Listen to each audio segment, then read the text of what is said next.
मुल्क में वधंदड़ महांगाई सबब अवाम जो जीवन जंजाल बणिजी वियो आहे। ख़ास तौर ते डेली वेजिस ते पोरियत कम कंदड़ तबको सख्त परेशानी के मुंहुं ॾेई रहियो आहे। खाधे पीते जे शयुनि जा अघ हितां जी माफ़िया मनपसंद रेट मुक़रर करे छॾिया आहिनि। मुल्की लेवल ते थींदड़ महांगाई सबब हितां जी माफ़िया ॿिन्ही हथनि सां अवाम खे लुटे रहिया आहिनि। केतिरा ॾींहं गुज़रण बावजूद ज़िले इंतज़ामिया को बि तहरुक न वरितो आहे। अघ वधण करे हितां जा माण्हू सख्त परेशान आहिनि। अचो त हिन बाबति हितां जे माण्हुनि पंहिंजा वीचार सिंध टीवी न्यूज़ सां हिन रीति वंडिया आहिनि। चवण वारो कोन्हे ॿुधई पंहिंजी मन मनाई कयो वेठा आहिनि।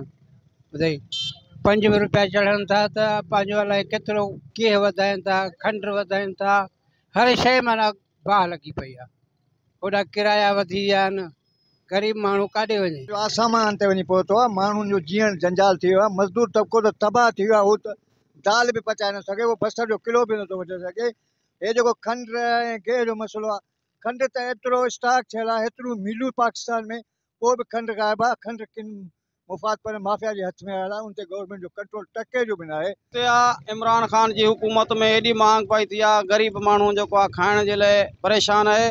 150 रुपया किलो खंड आहे, 350 रुपया किलो गिह। ग़रीब माण्हू काॾे वञे? दिहाड़ीदार जेको माण्हू आहे उहो ॾाढो सख़्तु परेशान आहे। इमरान खान खे अपील आहे तो महांगाई ते कंट्रोल कयो वञे। माण्हू पंहिंजे पाण खे सर्वाइव करण तमामु ॾुखियो थी वियो आहे। ईंदड़ वक़्तु अञा मुश्किलातूं थींदियूं, माण्हू तमामु घणा परेशान थींदा। कैमरामैन इमरानी सां गॾु मंज़ूर अली बिरोई, सिंध टीवी न्यूज़ दौड़।